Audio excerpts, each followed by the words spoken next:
saya akan menyampaikan kepada firman Tuhan.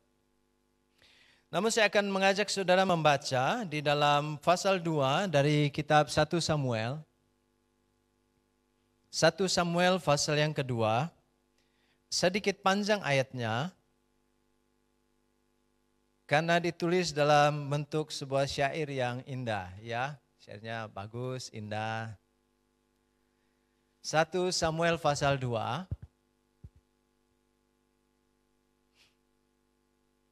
Saya akan membaca ayat 1 sampai 10 dalam terjemahan firman Allah yang hidup. Mungkin akan berbeda ketika sudah membaca dari terjemahan bahasa Indonesia, ya. Terjemahan Alkitab berbahasa Indonesia, maksudnya bahasa Indonesia, bukan bahasa sehari ini, firman Allah yang hidup terjemahannya. Betapa besar sukacitaku di dalam Tuhan. Ia sangat memberkati aku. Sekarang aku dapat menjawab musuh-musuhku. Aku bersukacita atas kelepasan yang telah Kau berikan. Tidak ada yang kudus seperti Tuhan. Hanya Engkaulah Allah. Tidak ada yang lain lagi. Tidak ada gunung batu seperti Engkau, Allah kita. Janganlah terus-menerus berlaku sombong dan tinggi hati. Karena Tuhan adalah Allah yang Maha Tahu. Dan Ia akan menilai segala perbuatanmu. Yang perkasa kehilangan keperkasaannya. Yang lemah sekarang menjadi kuat. Yang dulu kenyang sekarang kelaparan. Yang dulu kelaparan sekarang dikenyangkan. Perempuan yang mandul sekarang mempunyai 7 anak. Dia yang mempunyai banyak anak sekarang menjadi makin lemah. Tuhan mematikan, Tuhan menghidupkan. Ia menurunkan orang ke kubur dan membangkitkan kembali orang dari sana. Ada yang dijadikannya miskin dan ada pula yang dijadikannya kaya. Ada yang direndahkannya dan ada pula yang ditinggikannya. Yang miskin diangkatnya dari debu, yang hina diangkatnya dari lumpur. Dan ia memperlakukan mereka sebagai anak raja, mendudukan mereka di tempat kehormatan. Karena alas bumi adalah milik Tuhan, dan Dialah yang menaruh dunia di atasnya. Ia akan melindungi orang-orangnya yang saleh, tetapi yang jahat akan dibinasakan dalam kegelapan. Tidak ada seorang pun berhasil karena kekuatannya sendiri. Orang yang melawan Tuhan akan dibinasakan. Ia mengguntur terhadap mereka dari langit. Ia menghakimi bumi sampai ke ujung-ujungnya. Ia memberikan kekuatan kepada raja pilihannya dan memberikan kemuliaan kepada Dia yang diurapinya. Amin. Haleluya. Bagus ya syairnya. Ini doa Hana. Saudara bisa baca pasal 1 siapa Hana. Saudara-saudara yang dikasihi Tuhan, sore hari ini saya mau bicara tentang merangkul kenyataan. Merangkul kenyataan. Dirangkul. Ya. Kenyataan itu nggak boleh ditolak. Nggak boleh juga dihindari, tapi dirangkul. Nah, itu tema yang akan kita bahas dari firman Tuhan sore hari ini. Merangkul kenyataan. Saudara-saudara yang dikasihi oleh Tuhan, apabila kenyataan itu mungkin enak buat kita, enak buat saudara, mungkin kalau kenyataan itu yang terjadi menyenangkan, membahagiakan, sesuatu yang berkaitan dengan keberkatan. Wah, mungkin ketika kita bicara merangkul kenyataan, maka seperti kita tidak mau melepasnya, bukan? Tapi malam hari ini, bagaimana pertanyaannya jika ternyata kenyataan itu sesuatu yang engkau mungkin tidak inginkan. Sesuatu yang engkau tidak pernah harapkan. Sesuatu yang engkau tidak mau itu engkau alami. Sesuatu yang engkau hindari. Sesuatu yang sebenarnya itu tidak enak bagi hidupmu. Tapi itu kenyataan ada di hidupmu. mungkin kau akan katakan lebih baik ini menjauh dari hidupku untuk selamanya. Saudara-saudara yang dikasihi Tuhan, pasal 2 ayat 1 sampai 10 yang kita baca, itu ungkapan semacam syair yang begitu indah setelah peristiwa, ya, setelah peristiwa dari sebuah peristiwa kehidupan yang tidak enak, yang tidak nyaman. Jadi kalimatnya bagus, kalimatnya syairnya indah sekali kalau sudah baca, itu enak didengarkan dan punya makna yang dalam. Dan begitulah kira-kira suasana seseorang ketika dia melewati satu peristiwa yang begitu hebohnya, yang begitu hebatnya dan itu tidak enak bagi hidupnya. Lalu kemudian dia sampai di titik di mana dia itu menjadi titik balik. Dan ini sebuah kenyataan yang baru, yang indah, maka dia menyanyi, dia menaikkan rasa syukur, menaikkan doa, mengungkapkan kata-katanya dalam bentuk syair seindah itu. Hana. Saudara-saudara merangkul kenyataan. Saya sesekali, saya bukan pecandu game, sesekali saja ada waktu senggang gitu. Saya suka buka game catur, jadi catur virtual. Ada di komputer bisa, di laptop atau di smartphone bisa, ya. Saya juga main catur itu, ya. Nah, saudara, menarik di virtual game ini, di game permainan di dunia maya ini, dia punya beberapa level. Jadi, saudara kalau mau main di sana, dia harus dari level yang paling bawah, ya, pemula. Nah, saya main dari level pemula, main catur. Saya nggak bisa catur, saudara-saudara. Ya, ngerti langkahnya. Kalau yang kayak kuda itu langkahnya seperti apa, pion seperti apa, kemudian benteng itu langkahnya seperti, ngertilah ya, ngerti, tapi tidak ahli. Saya suka main lalu saudara-saudara, saya senang karena lewati satu level, naik level. Setelah itu naik di level yang berikut, naik di level yang ketiga. Hari ini saya cek, saya sudah sampai di level master. Master. Levelnya tinggi sekali. Tahu saudara, dari level yang paling biasa itu gampang ya, tutup mata, menang. Masuk level 2, main, kalah dia, saya menang lagi. Sampailah di level master. Sudah tahu, saya main tidak pernah menang. Susah bukan main, saya nggak pernah menang sekalipun. Tapi menariknya, kalau saya ingin sampai di level master, saya sudah melewati level biasa, level bawah 1, 2, 3, 4, saya lupa berapa persisnya, tapi sekarang saya sudah di level master yang awal. Dan itu nggak pernah tembus, kalah melulu saudara-saudara. Dan kalau saya ingin melewati master yang tahap awal ini, level berikut, grandmasternya, maka harus melewati level master yang tahap awal ini. Dan belum pernah terjadi. Kalah melulu saudara-saudara, tapi saya sudah pernah menang di level yang biasa, yang bawah. Nah menariknya kalau main permainan di virtual, di dunia maya, main catur begitu, lawannya kan komputer, lawannya kan virtual ya, tidak kelihatan di dunia maya aja di handphone. Kalau kalah nggak ada yang tahu, nanti tinggal di replay, pencet replay lalu kembali dari nol lagi. Wah nggak ada yang menang, nggak ada yang kalah, meskipun tadinya saya kalah. Tinggal dipencet replay, mulai main lagi gitu. Padahal tadi saya kalah. Yang kedua pilihannya adalah, itu nggak pernah kalah, padahal sudah kalah. Hanya ada tombol replay, boleh main lagi seperti seolah-olah saya tidak pernah kalah. Yang kedua pilihannya adalah, kemudian tutup gamenya dan ditinggalkan, selesai. Tapi ingat, ketika saya akan main lagi, buka game yang sama, catur, saya klik lagi, dia muncul di level yang sama, level master yang tidak pernah saya lewati. Kenapa? Saya buka lagi, saya nggak pernah lewat, karena saya tinggalkan. Saudara-saudara ya puji Tuhan itu hanya game dunia maya. Bagaimana kalau itu beneran gitu, saya lawan satu orang, kemudian setelah saya kalah, lalu saya, nggak bisa, kita mulai dari nol lagi. Lalu diatur lagi caturnya. Lalu kalah lagi, saya mulai lagi, nggak bisa. Saya mau mulai dari awal lagi. Tuh lawannya marah saudara-saudara. Tapi di game virtual ini boleh. Nah saudara-saudara masalahnya adalah, saudara saya kita semua menghadapi dunia yang nyata. Keadaan yang sungguh-sungguh terjadi atas hidup saudara, apapun itu. Entah dalam hubungan saudara, di pekerjaan saudara, di keluarga saudara. Mungkin atas tubuh jasmani saudara bicara tentang kelemahan, penyakit.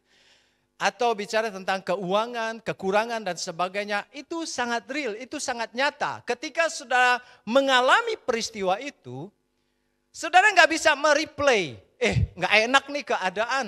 Wah keadaannya susah. Wah keadaan ekonominya nggak enak hari ini. Wah keuanganku nggak bagus hari ini. Wah keadaanku sakit. Wah keadaan keluargaku sakit. Wah ada keadaan yang menyusahkan hidupku. Aku nggak mau keadaan itu. Aku mau pencet tombol replay. Mulai kembali. Nggak ada tombol itu saudara-saudara masalahnya. Nggak ada. Tombol yang kedua ada. Saudara tinggalkan kenyataan itu. Tapi ingat. Ketika saudara meninggalkan kenyataan itu, saudara ingin balik memulai hidup saudara, saudara akan menemukan itu kadang jauh lebih sulit. Karena engkau tidak pernah melewatinya. Saudara-saudara, apa yang terjadi dalam kehidupan yang begitu nyata atas hidup kita?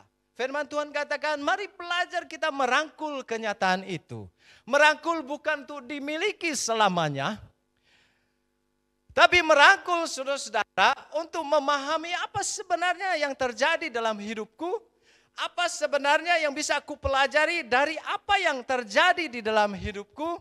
Apa sebenarnya langkah yang bisa aku ambil di depan, di hari kemudian setelah saya mengalami peristiwa yang nyata hari ini. Itu dia.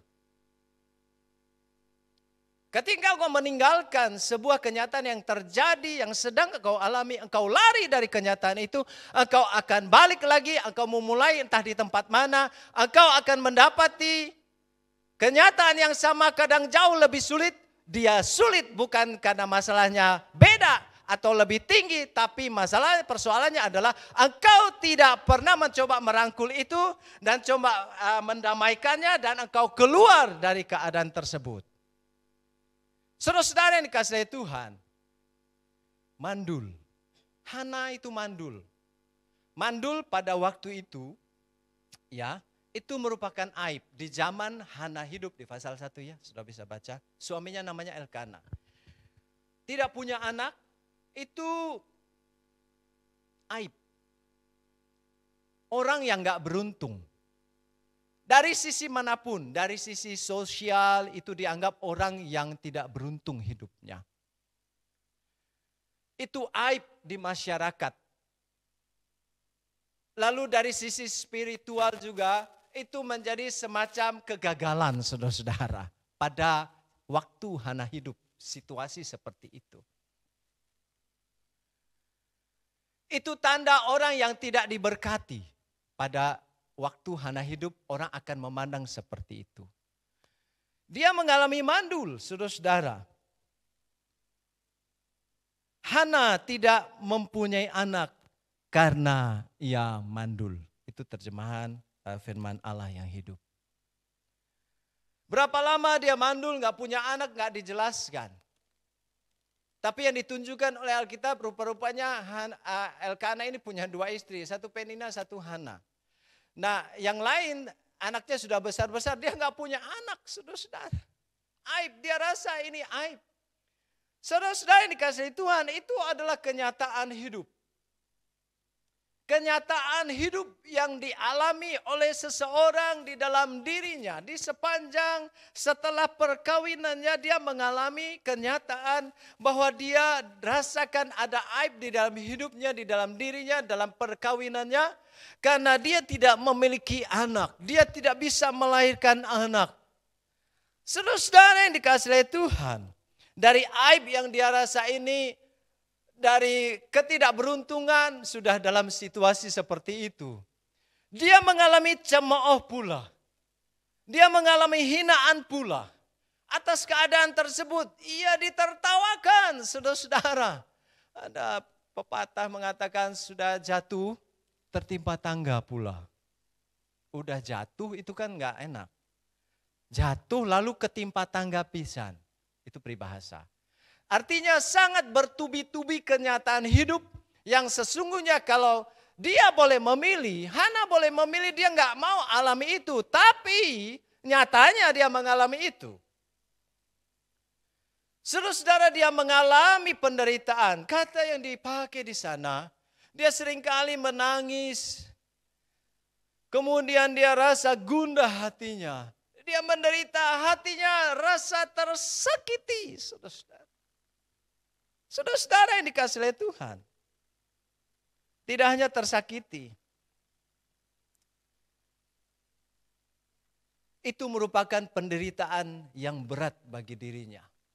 Jiwanya rasa tertekan setiap hari karena situasi itu, karena kenyataan hidup seperti itu. Saudara-saudara yang dikasihi oleh Tuhan, ada banyak fakta, ada banyak kenyataan hidup ini yang mungkin saudara, saya, kita mengalaminya. Dan pada akhirnya kita mengalami itu. Kadang kita kalau boleh memilih, ada satu tombol di mana kita bisa mengulang hidup ini. Tapi tidak ada. Hanya ada di catur dalam handphone. Kalau sudah mau mengulang, silahkan main catur seperti yang saya mainkan. Tapi di hidup ini nggak ada tombol itu. Sudah mau cari di mana aja nggak ada. Tombol replay, memulai. Aku nggak enak hidup ini.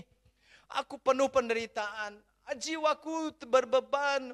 Aduh, hidupku penuh dengan beban berat. Permasalahanku datang bertubi-tubi. Di pekerjaanku ada pergumulan, di rumah tanggaku ada masalah, anak-anakku ada bergumul. Kalau boleh saya putar tombol ulang kembali, lalu siarannya beda hidupku. Enggak ada rupanya tombol itu, saudara-saudara. Pilihannya tinggal satu tombol, saudara lari dari kenyataan itu. Tapi tahukah saudara, orang yang lari dari kenyataan hidupnya, orang yang tidak pernah menang dan melewati satupun pergumulannya. Dan orang yang tidak pernah melewati satupun dari pergumulan hidupnya, ketika dia tidak pernah menang, dia tidak akan pernah berani bertempur lagi. Mengatasi banyak persoalan dalam hidupnya. Pilihannya adalah belajar merangkul kenyataan yang terjadi. Situasi yang terjadi adalah nyata. Bagi Hana, dia tidak punya anak, dia kemudian dicemooh, kemudian dihina, dia ditertawakan karena masalah yang dia alami. Dia akhirnya coba rangkul itu. Dicoba dirangkul, dibaik-baikin tuh keadaan, diterima keadaan itu. Bukan untuk dipeluk selamanya, saudara-saudara, tidak. Dirangkul itu nggak harus dipeluk, tapi untuk memahami keadaan tersebut. Untuk melihat apa yang bisa saya pelajari. Lalu apa yang bisa saya lakukan. Lalu kemudian besok saya akan lakukan apa. Saudara-saudara, tidak hanya dia dicemooh. Tidak hanya Hana kemudian mengalami hinaan karena situasi itu. Peristiwa kenyataan hidupnya. Tidak hanya dia ditertawakan. Dan dia mengalami banyak perasaan-perasaan di dalam dirinya.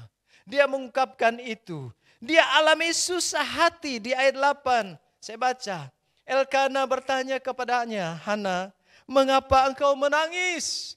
Saking beratnya beban yang dipikul, dia menangis. Saudara, ini umum, biasa terjadi dalam kehidupan saudara, saya, kita semua mungkin. Ketika beban itu ringan, kita masih bisa tertawa. Ketika pergumulan biasa ada, kita masih bisa tersenyum. Kita masih bisa hidup rasa biasa, tapi ketika itu makin berat, makin sulit, lalu kemudian kita akan menangis. Sebenarnya itu wajar saja. Hana menangis, kenapa? Dia harus rasa susah hati. Tapi ini agak repot, karena ada kalimat berikut, tidak hanya dia menangis. Suaminya tanya, mengapa engkau tidak mau makan? Nah ini agak bahaya, kenapa? Bisa bikin sakit. Sakit mah, asam lambung, kemudian sakit pikiran, dan seterusnya. Suaminya tanya, mengapa engkau tidak mau makan? Saking beratnya beban, sampai nasi itu enggak doyan, sampai makanan enggak doyan rasa pahit. Aku lihat daging, biasanya rasa daging. Hari ini kulihat daging, rasa batu. Kulihat sayur, kangkung tumis, biasa enak bukan main dengan nasi hangat. Kulihat kangkung tumis yang sama seleraku, ini favoritku. Tapi kulihat hari ini, dia seperti duri yang akan menusuk mulutku. Itu orang yang mengalami beban yang berat di dalam dirinya. Saudara-saudara, lalu kalimat lanjutannya. Ini seperti pakai peribahasa dia ya, suaminya pakai peribahasa maksud untuk menghibur. menghibur istrinya, kenapa kau susah hati sampai enggak mau makan. Lalu kalimat berikutnya, bukankah aku lebih berharga bagimu daripada 10 laki-laki? Dari 10 anak laki-laki, maksudnya bukan 10 laki-laki, 10 anak laki-laki, sampai salah baca ya.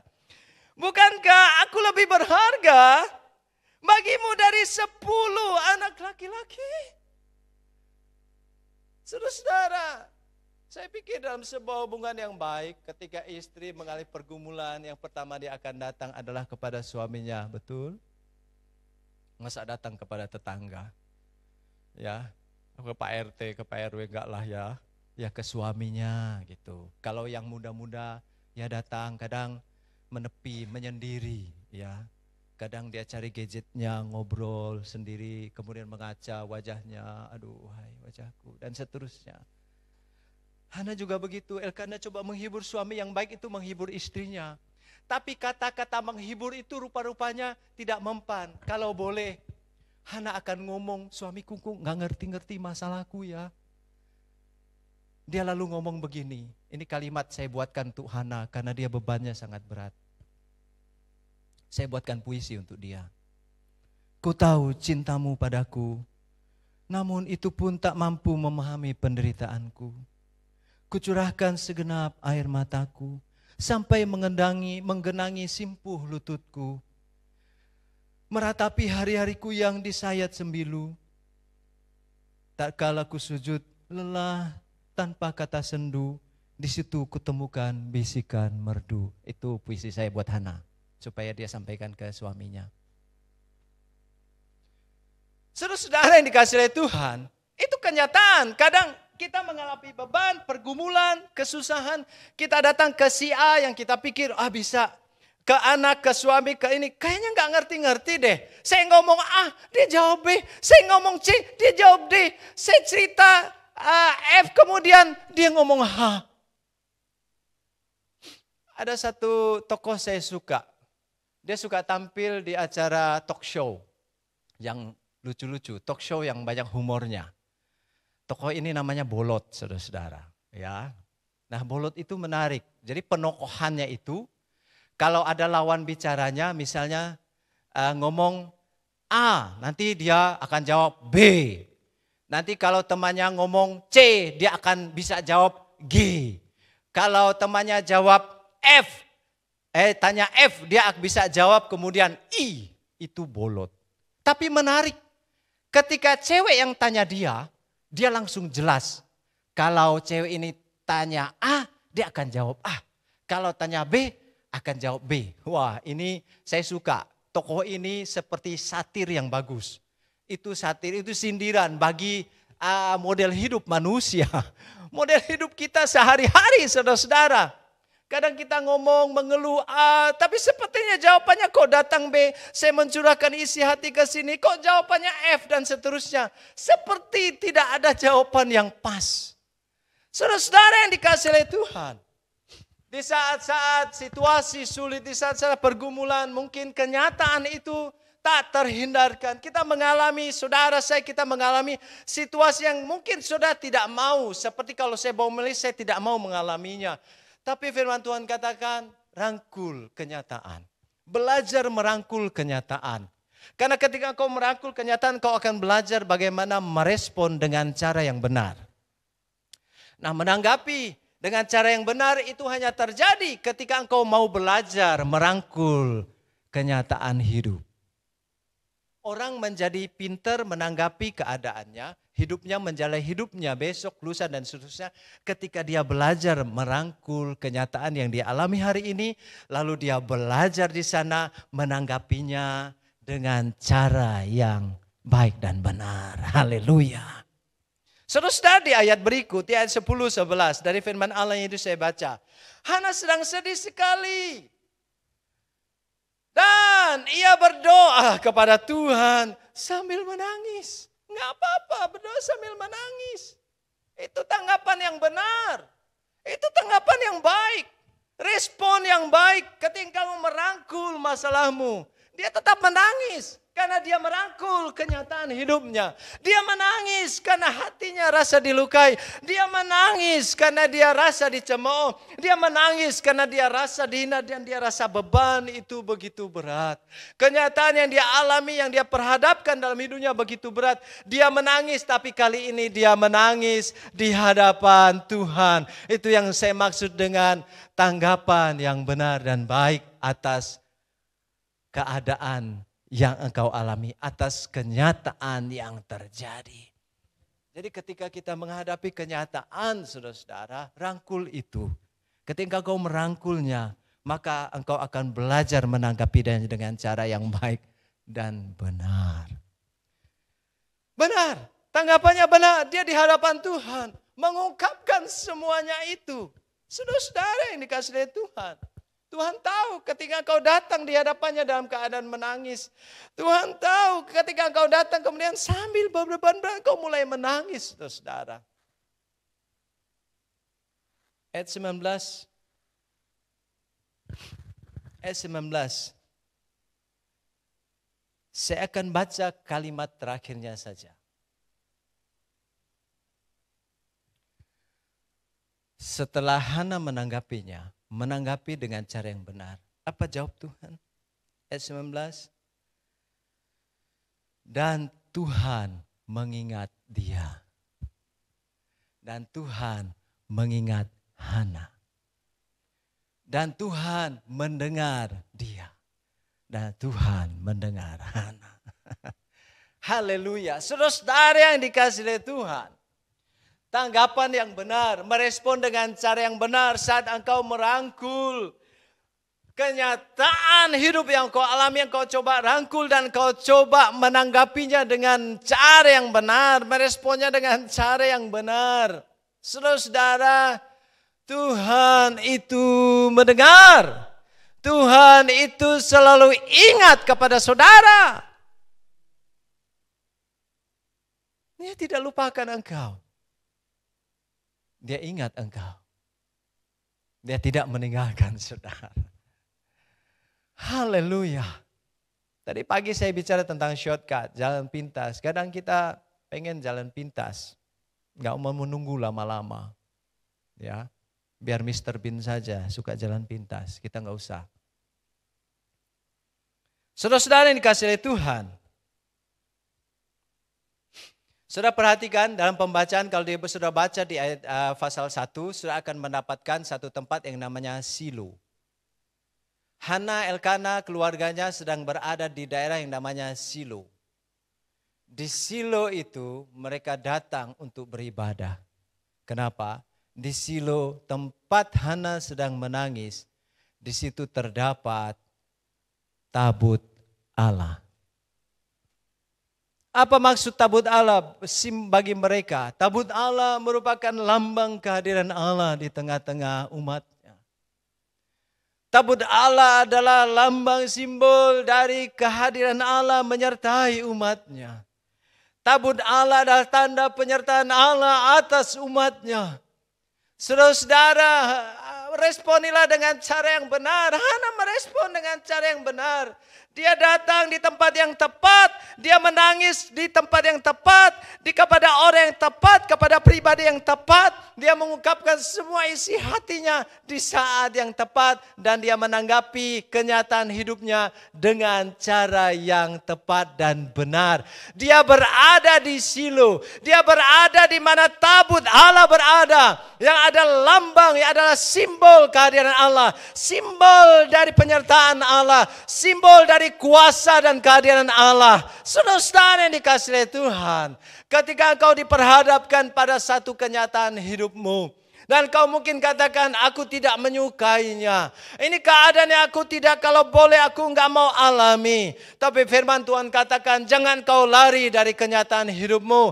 Belajarlah merangkul itu, karena tidak ada tombol replay. Tidak ada tombol mengulang kembali hidup saudara, saya, kita semua. Yang adalah merangkul kenyataan hidup tersebut, merangkul masalah yang saudara alami, merangkul kenyataan kesusahan yang sudah alami, merangkul kenyataan mungkin kegagalan sementara yang sedang terjadi, merangkul kenyataan mungkin atas usaha, atas keuangan saudara yang sedang mengalami masalah, merangkul kenyataan yang mungkin hubungan saudara sedang bermasalah, merangkul kenyataan mungkin kenyataan di mana saudara sedang mengalami sakit dan kelemahan. Dan sudah mulai merespon dengan cara yang benar. Datang di hadirat Allah. Datang kepada Allah. Datang di tempat yang tepat. Kalau kau rasa manusia tidak mampu mendengar keluh kesahmu, pergumulan, kesedihan, penderitaanmu, maka ada pribadi yang sangat peduli dengan hidupmu. Dia berkuasa. Dia selalu mau dengar engkau. Dia selalu mengingat saudara. Dia Allah, yaitu Yesus Kristus yang sangat mengasihi engkau. Saya berdoa ini menjadi kabar baik buat saudara malam hari ini. Saudara-saudara, saya pikir semua kita mengalami hidup yang nyata setiap hari. Apapun itu. Saudara-saudara yang dikasihi Tuhan, mari kita belajar merangkul kenyataan tersebut. Percayalah, di mana ada tabut Allah itu berada. Ingat, selalu ada kemenangan bagi umat Allah terjadi.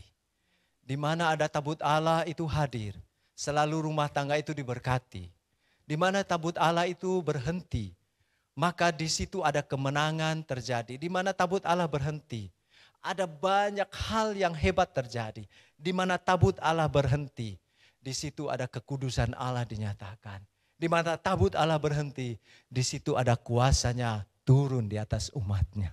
Saudara, kalau engkau datang kepada Allah, Dia tidak pernah lupa saudara. Dia tidak pernah melupakan engkau. Dan sesedih apapun, sedalam kesusahanmu, seperti apapun dalamnya, Dia selalu mendengar saudara. Haleluya. Karena Dia adalah Allah yang kau percaya di dalam Yesus.